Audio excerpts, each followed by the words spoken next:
Supplementary voter তালিকায় একটি বুথে 152 জনের নাম নেই। ক্ষোভে ফুঁসছে গোটা এলাকা। গলসি 1 নম্বর ব্লকের 129 নম্বর বুথের সাপ্লিমেন্টারি ভোটার তালিকায় উধাও 152 জনের নাম। গলসি বিধানসভার অন্তর্গত বুদবুদ বাজার মসজিদতলা এলাকার এই ঘটনায় এখন দুশ্চিন্তায় এলাকার মানুষজন। বৈধ নথি থাকা সত্ত্বেও কেন এরকমটা হলো তা বুঝে উঠতে পারছে না পরিবারগুলো। দাদা, সমস্যা হচ্ছে যেটা আমার মায়ের বয়স হচ্ছে প্রায় 80 বছর। 80 বছর হয়ে গেল বয়স, ঠিক আছে। ইনার ভোটার লিস্টে নাম 2002-এ ভোটার লিস্টে নাম আছে। এটা হচ্ছে 2002-এর ভোটার কার্ড অ্যান্ড ভোটার লিস্টের নাম, ঠিক আছে। তারপরে ইনার পাসপোর্ট করার জন্যে এই দেখুন আধার কার্ড, যেটা হচ্ছে আধার কার্ডে আসগারি বিবি ছিল, ঠিক আছে। নামটা প্রথমে যে ভোটার লিস্টটা আছে সেই ভোটার লিস্টে আসগারি খাতুন মোহাম্মদ ছিল। নামটা আমি যে সমস্ত ডকুমেন্ট সাবমিট করে চেঞ্জ করিয়ে আধার কার্ড এবং ভোটার কার্ড আসগারি বিবি করেছি, ঠিক আছে। যখন এসআইআর হয়, এসআইআরে যখন হিয়ারিং হয়, হিয়ারিংয়ে আধার কার্ড, এই ভোটার কার্ড প্লাস এই ভোটার কার্ড সব সাবমিট করেছি হিয়ারিংয়ে সাবমিট করার পরেও এখন যেটা কালকে লিস্ট বেরিয়েছে ইলেকশন কমিশনের তরফ থেকে, সেই ইলেকশন কমিশনের নামটা লিস্ট আমরা যখন চেক করার দেখতে পাচ্ছি যে মায়ের নাম ডিলিট হয়ে গেছে। এবার ডিলিট হওয়ার রিজনটা কি, সেই রিজনটা তো জানতে হবে আমাদেরকে। ইনি তো মারা যাননি, ইনি দেশ থেকে তো আসেনি। ইনার বয়স, জন্ম সবকিছু তো এখানে আছে, বিয়ে এখানে হয়েছে, ইনি থাকেন এইখানে, ইনার বাড়ি এখানে, সবকিছু হবার সত্ত্বেও নামটা ডিলিট হওয়ার রিজনটা জানতে পারছি না। ইভেন শুধু মায়ের না, আমার দাদারও বয়স হচ্ছে 55+। দাদার বয়স 55+, ওনার নাম ডিলিট করে দিয়েছে। এই দেখুন দাদার ভোটার কার্ড। এটা তো অনেক টেনশনে আছি। বাবা মায়ের ভোটার লিস্টে নাম আছে, ঠিক আছে, কিন্তু আমাদের নাই।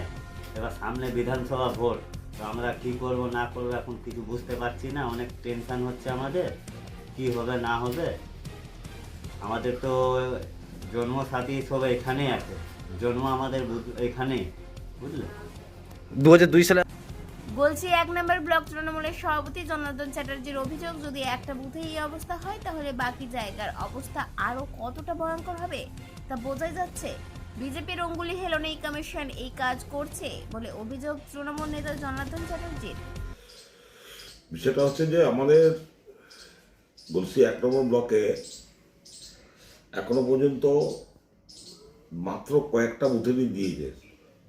তার স্যাম্পল দেখতে গিয়ে আমরা এই বুথের 129 নম্বর অংশের কথা বলছেন তো, আমি 129 নম্বরের অংশের কথা বলছি। প্রায় 152 জনের নাম, তারা সমস্ত কিছু ফিল আপ করার পরেও তারা বিচারাধীন অবস্থায় ছিল এবং তাদেরকে সবাইকেই নামটা ইচ্ছাকৃত বাদ দেওয়া হয়েছে। এবং অনেকে জীবিত বয়স্ক, তারা অনেকবারই ভোট দিয়েছে, তাদের নাম বাদ দেওয়া হয়েছে। তো এই বিষয়ে বলার কি বলবো, এরা তো সবটাই ধোঁয়াশা। এখনো পর্যন্ত নাকি তাদের এখনো ওয়েবসাইটই ঠিক হয়নি, এ হয়নি ও হয়নি। জুডিশিয়াল করবে, জুডিশিয়ালের এখনো পর্যন্ত কোনো জেলায় কে বসবে, কোথায় বসবে, কি করবে সেটাও এখনো পর্যন্ত বলেনি। তো এই নির্বাচনটাকে নিয়ে যা আরম্ভ করেছে এরা যা ছেলে খেলা আরম্ভ করেছে, তো আমরা সকলকেই বলেছি এবং আজকে আমাদের একটা কর্মী সভাও আছে দেবীসিনা মহলে। সেই কর্মী সভাতেও আমরা সমস্ত ইয়েতে করব। আমাদের এতগুলো বুথের মধ্যে মাত্র 24খানা বুথেরই এখনো পর্যন্ত বেরিয়েছে। কোনো অঞ্চলে একটা, কোনো অঞ্চলে দুটো, কোনো অঞ্চলে তিনটে, কোনো অঞ্চলে হাতই দেয়নি। এরকম অবস্থার মধ্যে দেখা যাচ্ছে একটা ধর্মাবলম্বী মানুষদেরকে, তাদেরকে টার্গেট করে এবং যে যে জায়গাগুলোকে আমরা ব্যাপক ভোটে জিতি, সেই জায়গাগুলোকে ওরা টার্গেট করেই এটা করেছে। এটা আদালতের উপরে ভরসা আমাদের রাখতে হয়, আবার তার সাথে সাথে বলতে হয় আদালত মানি হচ্ছে তারিখ পে তারিখ। এটা কবে নিষ্পত্তি করবে, আর আদৌ প্রার্থীরা যারা আছে তারা মনোনয়ন করবে, আমাদের বুথ এজেন্ট যে আছে তাদেরও যে আমি বুথের পোলিং এজেন্ট দেবো, তাদের আদৌ ভোটার লিস্টের নাম উঠবে কিনা, উঠছে কিনা, এই সব নিয়ে আমরা একটা অন্ধকার জগতে বাস করছি।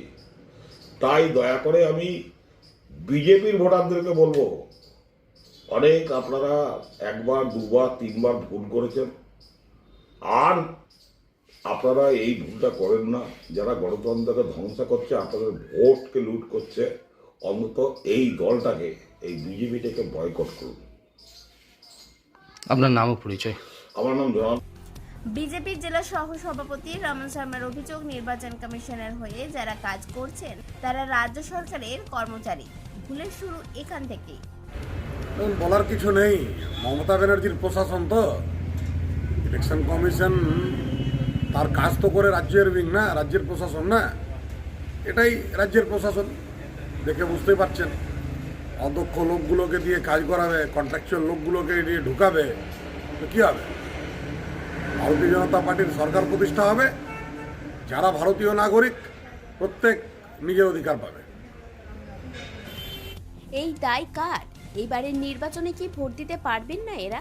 7-17 রাজনীতির জটিল আবর্তি এখন বন্দি এই প্রশ্নের উত্তর। গলসি থেকে অনুরাধা সেনগুপ্তের রিপোর্ট, খাঁটি খবর।